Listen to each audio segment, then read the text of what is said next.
Coming up next on Cameroon Feeling, Kibonen Nfi. Her outfits have been worn by international celebrities like the actress Lupita Nyong'o. Her clothes have been showcased at the prestigious New York Fashion Week or even on Vogue Italia. With her, the togo can be traditionally inspired and presented in a modern way. Kibonen infuses Cameroonian culture and contemporary designs. She's a guest on Cameroon Feeling, coming up next.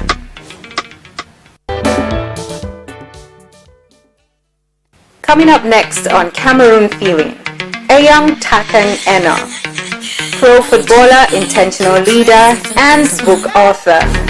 Vice captain of the Indomitable Lions at a certain point. He's played in 8 countries, the FIFA World Cup 2010 and 2014, the Africa Cup of Nations in 2010 and 2015. He has a master's degree in sports management and is looking at a future in sports-inclined educational and management projects. Want to know more about him? Stay put. Coming up next on Cameroon Feeling. I'm Eyong and welcome Kibonen. Thank you. How are you doing this morning? Good, exhausted but good. Yeah. Okay, so as I said earlier, we're merging fashion and sports today. That's why we want you to give your perspective on fashion and likewise sports. But when we talk about sports, we cannot start without having your little opinion on AFCON 2021 that happened right here in Cameroon. What can you say about the performance aspect of it? Well, for me, when I think about the AFCON, I'm first thinking about the performance of the host. Yes. Which is, after 50 years hosting the AFCON in Cameroon, it's magic. And just how we did it. Of course, it comes with a lot of stuff, but that's the lion spirit. We did overcome it at the end, and everybody saw it. So in terms of the performance of the Lions, I like to always look at it from as a fan and also as a sport analyst. As a fan, of course, I'm disappointed we didn't keep the trophy home. But as a sport analyst, I'm very satisfied with the engagement, the spirit we showed, and just the way we grabbed that 3rd position. For me, it's like that was the finals. That was a culmination of everything. So beautiful. The show of resilience, that's the fighting spirit. Yeah. And then, Kibonen, the cultural aspect, did you like it fully represented in the sports event? Goodness, the opening ceremony was wow. I could live for that opening ceremony. It was beautiful. It represented all the 4 regions of Cameroon, the color, the setting, the stage. It was so beautiful. And I had a lot of friends who were saying, wow, is that Cameroon? And we were like, yes, it's Cameroon. Cultural representation was amazing. Talk less of the togo, which literally was all over the place. For me, that was really a clear example of where fashion meets with sports. Yeah. Before we even did this, that was a clear example. And certain things which we take for granted, when they come to the spotlight, it takes a different direction. So it was wonderful. I'm so proud of my country. The Splash event happened this last weekend, and I was mesmerized seeing Eyong strut the runway like he's been doing this for years. We're going to get into that part because I'm sure the production team has to make the viewers see what I'm talking about. But first off, we have to get to know you a little bit better if you're trying to merge fashion and sports. I know that you started with Little Foot FC. Yes, true. So who gave you an opportunity and how did you embrace that when you were growing up? Well, I didn't start out playing football. I was into different things. I was doing dancing. A few people know about that. Okay. Yes, I was doing acrobatics or gymnastics, you will call it that. I was into arts, also drawing. So I was a little bit into many other things. But we moved city. We went into Tico, and nobody there does gymnastics. Nobody dances, and everybody played football. So I'm a young man. My people in my age group are all playing football, so I have to jump inside, and that's how I got into football. And I discovered that it was fun, and from Tico I just kept playing football. And you were inspired by your mother's community work. Yes. Tell us about that, how that implanted fashion in you. Right. A lot of times the way the environment you grow in affects you, whether you like it or not. So my mom has always been into community development, home economics, and all of that. So she, whenever we went to any community, she would bring women together, start teaching them crocheting, teaching them how to do backrests and all of that. So she was very involved in crafts, you know. And when we were young, we always had our Togo dresses on, like a little girl. I had my Togo dress, my mom had it, my dad had it. We always had family pictures in that Togo dress. So it was that thing which was deep inside of me, and I grew up just loving to make stuff, craft, to just, not me necessarily making it myself, but working with people who could get stuff made for me. So that was just a natural part of me. And growing up, when I was in university, I used to always make my dresses, my suits to go to church, all of that. So the way it happened, I went to the US not even knowing that there was a profession like being a fashion designer. Yeah, because I was heading to that. You went to New York, where I heard they swallow people, and you succeeded to stand out. How was that possible? You see, these are the things, when God has an assignment for you, he puts you in a place where you're able to develop that assignment. But when you connect with him, he makes it easier for you. So it's not about what you do, but the fact that you're in the place where he wants you to be able to achieve that which he has for you. So for me, New York was tough. But I got to New York, I had a boutique in New York, which was so weird. But it was so simple. And these are the things which make me know that there is a divine purpose in what I'm doing, because the things that I do are so simple. It appears so simple, but it's so much work behind. But when it's execution time, it's so simple. So I got to New York, and I had a boutique in Harlem. Harlem is that place where it's Africa and it's all of that. But then I realized that my work was actually getting swallowed up in Harlem. Because there was too much African stuff. I mean, they sell African stuff everywhere, and people expect to buy it at a certain price. But I knew that what I had was not for that certain price.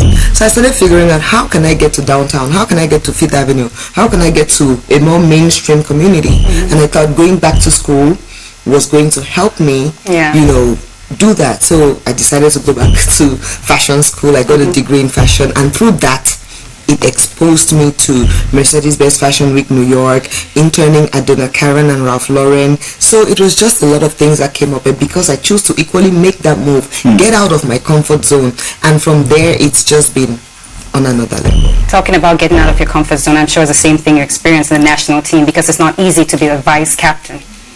So how did you push yourself through to the top? Well, for me it was very simple and easy. I didn't push myself to the top. I just stayed me. Okay. So who is me? I'm just a young man who is very focused, very determined, and I have goals and objectives. So my focus in the national team was to serve. Being the national team, serve. And not only that, I represent a generation. So when I'm doing it, I know there's a whole lot of young people who are looking up to me. So if I'm giving 120%, 20 is for me, 100 is for them. Amazing. I like how you think, and I'm sure we can find all of that in your book, How to Become a Successful Professional Footballer. What role does character play in being a good footballer? Huge. One of the principles I talked in the book is on personality. Of course, personality is connected to your character and just your identity, who you are.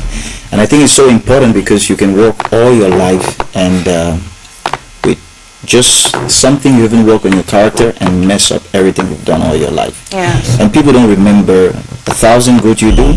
They remember just a single wrong you did. And it sticks with that. And that's how it's so important to work on your character. I always say this: you can work so hard to achieve greatness, but it takes character to maintain greatness. And you talking about failure is what I want to find out from you. When Cameroonians are looking at you, they see success everywhere. They think it's an easy ride, but you must have faced failure at a certain point. Maybe some memories of when that happened and how you stepped out of it, like the Lions did. Well, for me, failure has been,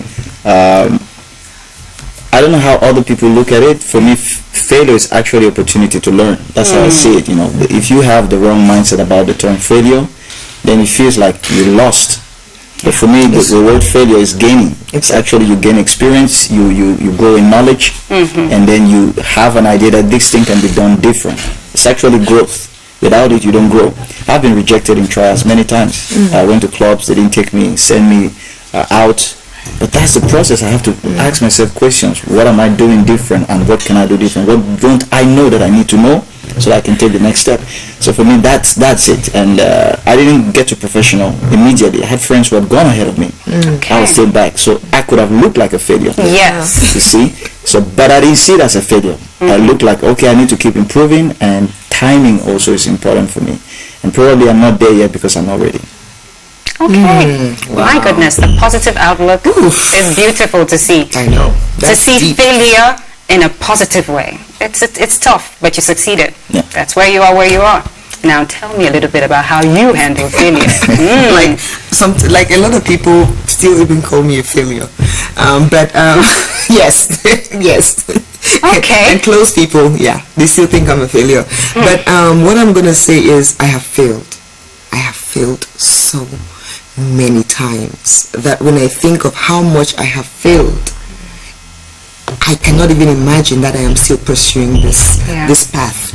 But failure to me has been that fuel to being more, because it's amazing that you have a clear understanding and vision of where you're trying to go to. It's been revealed to you over and over and over. And that vision has nothing to do with me. That vision has everything to do with a generation that is behind me. So failing and sitting on that failure is not even an option. You know, I have failed so many times, but whenever I fail, I remember the scripture which says, count it all joy when you fall into diverse trials and challenges, because the birth faith, that birth, it brings out the faith, and you know that whatever you're doing, even though it looks like you're failing because things don't work out the way you want them to, and that's it again, the way you want them to work out. It is your choice. It is not what God wants at that time. So when you call it failure, to me it's really like saying, oh, God does not know what He's doing for you at that time. But that failure is an opportunity for you to look at it, learn, and then move forward. So I have failed so many times. I like that you both have that sense of responsibility. Oh yes. It's really not about you, whether it's you playing football or you doing fashion. Right. Now let's talk about Spash. How did the idea come forth, and how did he become a part of it? So Spash, actually, I remember in 2010 when Cameroon was when there was a World Cup in South Africa. We had come up with a project, took to the Ministry of Culture to do a fashion event in South Africa, and though it was approved, it eventually did not really go on well. But you know, yesterday I was actually looking at the project which I sent for that event. So I realized, I think when you're looking at the biggest version of anything, you try to look at the biggest scenarios, right? And I know that in Africa, fashion has not yet assumed its place, you know, because we are not structured, we lack financing, it's everybody looks at it like a hobby, like every tailor is a designer. So we've not really gained the respect that we need in the industry. So I looked at the people who are the men of the hour, of every hour in Cameroon, and they're athletes. True. Yeah, they're our biggest icons, our biggest ambassadors. So I thought partnering with sports is definitely a way to bring fashion to the limelight. A lot of designers need visibility. For instance, the outfit which he wore by the designer, that designer is a claim to fame, like it's a big deal, you know, and they can use it to work it. So I've always thought, because fashion is the way it is in Africa, we need to we need to get others pull us so that we can have that visibility. And so in this situation, had footballers. Exactly. Auntie Leo, that's the name of our producer. Hopefully you can cue in Eyong strutting the runway so viewers can see that he's no stranger to fashion at all. But did you enjoy the experience on the runway? I was telling Kibonen that I felt like a fish thrown someone thrown in water, and then I have to try to learn how to swim. But I discovered that it is not so much different from being a sports athlete on the field, because it's about expressing. It's about just expressing yourself. Football is also an art. It's you're expressing talent, and also there's a personality that goes with your talent. So actually, when you're on the runway, it's actually your personality that's being expressed. So I was just walking. And can we take a look at how he was just walking and pouting to say? I'll be right back.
Okay, you're welcome back. It's Cameroon Feeling on CRTV. Maybe your final words, the future of fashion in the country. What would you say? Right. Right now, I have the honor to have been called to be on the board, on the Creative Africa Advisory Board with the Creative African Nexus, a program of the Afrexim Bank. So with that, the Afrexim Bank has figured a way of promoting or of helping the creative industries be developed. They were our main sponsor for this event. They came all the way from Egypt to make sure that it went well. So Afrexim Bank is just it's a import and export bank. But when they identify the creative industries and choose to support it, then you know that there's something at stake. I remember President Orama, the president of Afrexim Bank, actually said, if you are a bank and you're not seeing the creative industries as a place to invest in, then you're just in the wrong direction. And creative industries, we are talking film, fashion, music, visual arts, and sports. So how can people in the fashion field take advantage of this? So what we are doing is, with them, we decided to come up with the Cameroon Fashion Council. And the Cameroon Fashion Council will be able to bring together designers and put them within incubation programs. Because right now even, we realize that we have the talent, but we are not structured. We don't know the business side of fashion. Which is one of the things I learned in school, the business side of fashion. How to package yourself, how to have your collection in a way that if you're competing for something, you can actually present yourself properly. So the future of fashion for Cameroon is great, and together with Enoh, the Splash event is something we want to do, not just for soccer but for other sports activities. There's women's football, there's basketball, my very good friend, and other things, NBA, why not? Exactly. Like the basketballers. I have worked extensively with Lumba Ambute, who is also very interested in fashion. That's the thing you do, Kibonen. You mix fashion, sports, and everything. I'm trying to mix fashion and food. Yeah. That would be interesting. I love how that sounds. Maybe because I like food. I'm going to do fashion at restaurant Lovali, which is a restaurant. So there'll be fashion and food. We'll come up with the menu. Okay, so Eyong Enoh, this book, when is it going to be available, and what is the one thing that you can tell us about this book before we read it?